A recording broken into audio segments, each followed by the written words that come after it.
सच तो ये है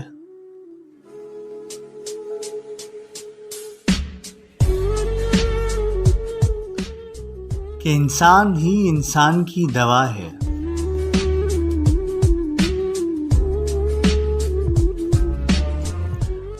अगर कोई दुख देता है तो कोई सुकून की वजह बन जाता है।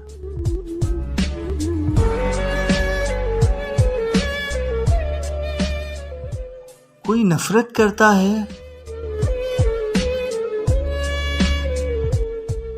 तो कोई मोहब्बत देकर हिसाब बराबर कर देता है।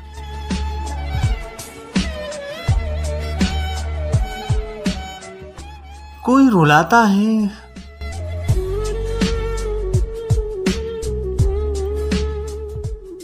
तो कोई मुस्कुराने की वजह बन जाता है।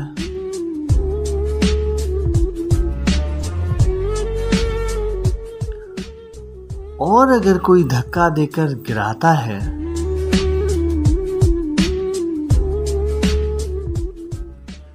तो कोई इंतहाई मोहब्बत से सहारा बन जाता है।